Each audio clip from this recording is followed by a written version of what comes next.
Hey there, beautiful beings of light and love. I wanted to go deeper into a subject that I mentioned in my previous video, and it has to do with a certain concept. Okay, I was talking to a friend yesterday, and I said that I know why we're different because we're both very connected to the mountains. And most people I meet, and many people, you ask them what they resonate with, most will say, yeah, the seaside, the sea, the ocean. Everyone says, oh, I want to move to the ocean, or I love the ocean so much. And I have not gotten to know one single person who would have the same love and connection with the mountains that I do, except that friend. And we were talking, I said, I know why this is so, because I felt something that I needed to say. And usually when I write things just come out of me, either through writing on, when I just open my channel while typing, or while writing automatically in my notebook. So here's what I felt, and here's what I feel is the truth about this. Mountains and the ocean, what is the difference in the energy? Well, most people, why they feel the connection with the ocean. You all know that the ocean is the source of life. How life began when, we have cycles of how life creation, within creation is being made. How life is born. How life forms are born.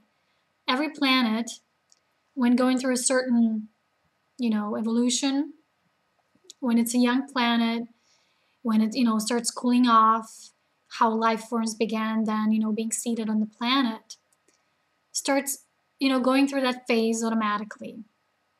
But there are beings who assist with this, the orchestrators of all creation. Then you also have beings that do not come from here, from the local planet that is being seated and populated with many different life forms. There was also a seeding of the planet, and many report about this. But not all was a process of evolution and the planet was seeded. But this is not the subject of my video today. Maybe going to be someday, who knows. So the ocean, we all know that life stems from the ocean. First life forms were created from there. So the ocean literally also in the archetype represents the subconscious, the collective, all that is above below the surface.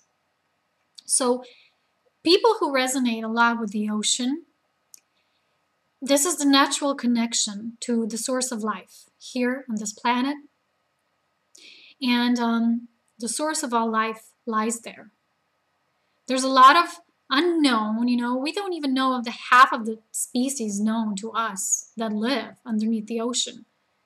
The same way, we don't know the half of the things that are in our subconscious. That's why the ocean represents, through the archetype, the same subconscious, the unknown, the hidden. And that's what now this is resurfacing. And many people call this past lives and remembrance of the past. All lives are actually congruent, or how do you call this, lives, simultaneous lives. But in our time perspective here on Earth, there's still, we can call this past life since we still have that perception. So the ocean represents this past, connecting to your aspects, incarnations, past lives, if you call it like that. So many people connect to the ocean because they have this old memory, ancient memory of some sort of starting of the life here. Whether they remember their own lives here on Earth as they were starting to incarnate here in this planet, or, just memories also through their ancestors, because we're a soul group. We have a soul, oversoul, and a group, group oversoul. So therefore you also know all the memory of your group oversoul through, within your whole I am presence. And because we're all one, you also know when you start incarnating on this planet, on a certain particular planet, you also know about the energies of the collective. Because we all carry certain collective patterns and energetic frequencies as well. They're known to us because of the oneness concept and truth that is. So the ocean actually represents the ancient energy. And how do mountains now fit into this? They're the exactly opposite energy. Mountains, if you imagine them, they are the highest points, the highest peaks on Earth. Like the ocean represents the highest lows. And we often speak about high tide, low tide, all of this is going into cycles. And we all have our higher self, our highest self, and our lowest self. And in the middle, somewhere, there is our soul. So our highest self, you can connect to with the mountains, and your lowest self, all the dark, all the shadow, all the unknown, all the tempestuous, all like that, the hidden is in the ocean part.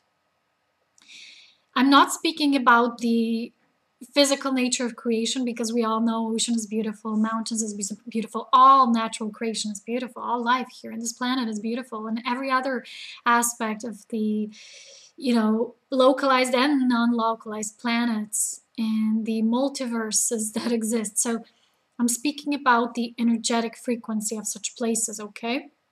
So when you connect to the mountains, they actually carry not the ancient energies, not the old knowledge, but the eternal knowing that comes from your highest self, your I am presence.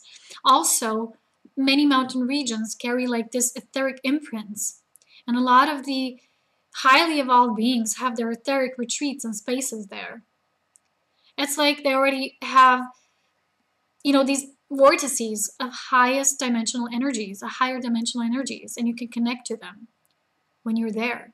There's many etheric imprints there, the same way that there are in the power places. But power places, most, for instance, if you look at the pyramids, they were built artificially, but the mountain is built, it's not built, it's made, created naturally. It's how the surface of the earth was restructuring itself, how it was moving. So if you look at it, how they were moving up, they're not just the highest, they're the youngest in energy. So this is a lot connected with a different soul type energy that is coming here now on the planet. When I say, and many people also use this term, new souls, that doesn't mean young souls, that means new energy. These are the new waves of the soul who come from a different, totally different dimension or universe. These are the souls who are here very pure, very aware, already with the highest light codes activated, within their birth. And then later, they keep activating that potential. So these new souls know these types of energies. When they are at a certain place, they can just feel the energy. You can't always describe it or reference it with the mind, but you just feel it. You feel differently at some places and at others. Mountains, they're like this vortices of anchoring the highest heavenly realms energies. They collect them, and then those energies are spread all over the grid of the planet.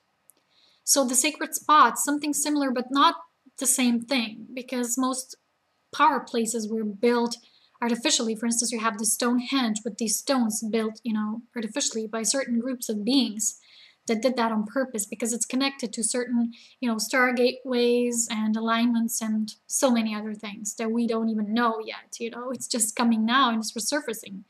So all of the old ancient knowings, all the history of our planet, of our origin, of our culture, of our ancestors is within the ocean. And all the eternal knowing, the eternal wisdom that never changes, the source wisdom, your source self that is, as I say, it's not changeable, your lives fluctuate. You incarnate at different places on the planet, you carry different tasks, you have different divine attributes, but then within your divine I am presence, within your source self, you always remain the same.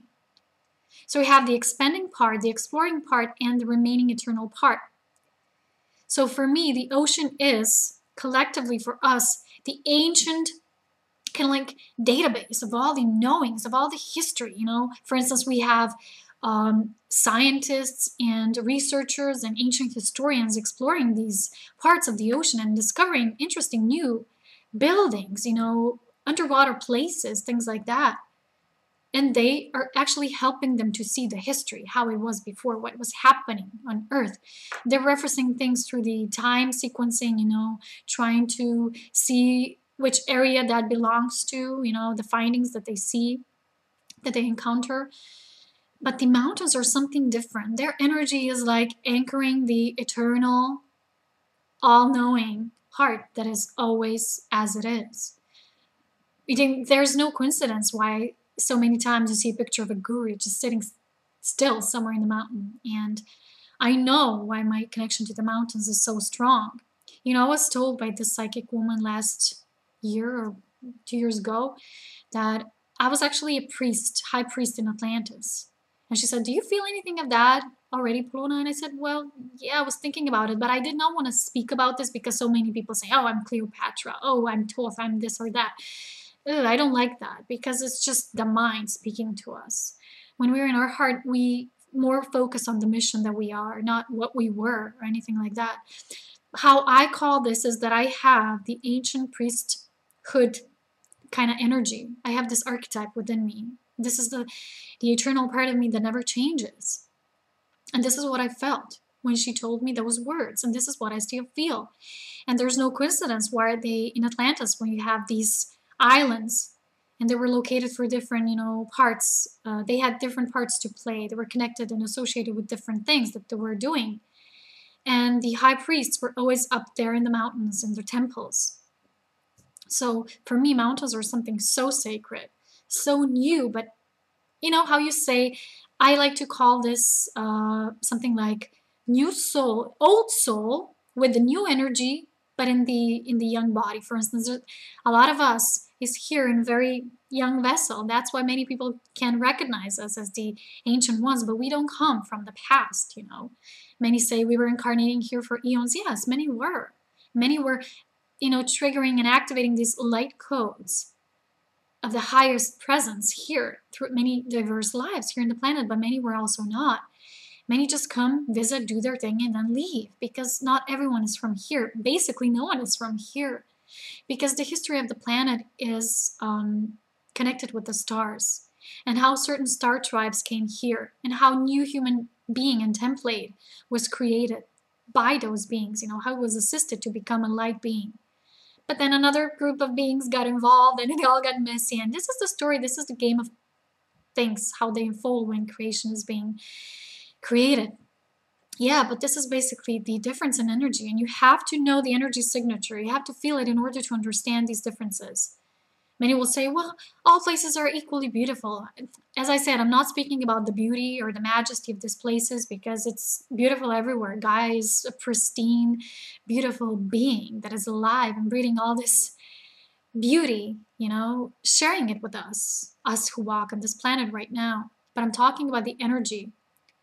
So you always have the ancient energy, the energy of the future, and the energy of the now. And our mission is to anchor both, to merge both into one, to live fully in the now, and to be, like I say, existing up in the clouds, firmly with your head in the upper realms, but firmly rooted on the ground. This is our middle path. This is what we're doing. This is what I wanted to share with you today. I hope it resonates. I hope it helped to shed some light because I know many of you Ascension Pioneers feel energies as well. And like my friend said yesterday, oh my God, just by you saying this now, it makes so much sense. And the more you start thinking about it, yeah, it makes even more sense. So I hope this assists you guys as well. Have a beautiful day, beautiful beginning of the spring, and I'll talk to you soon. Bye.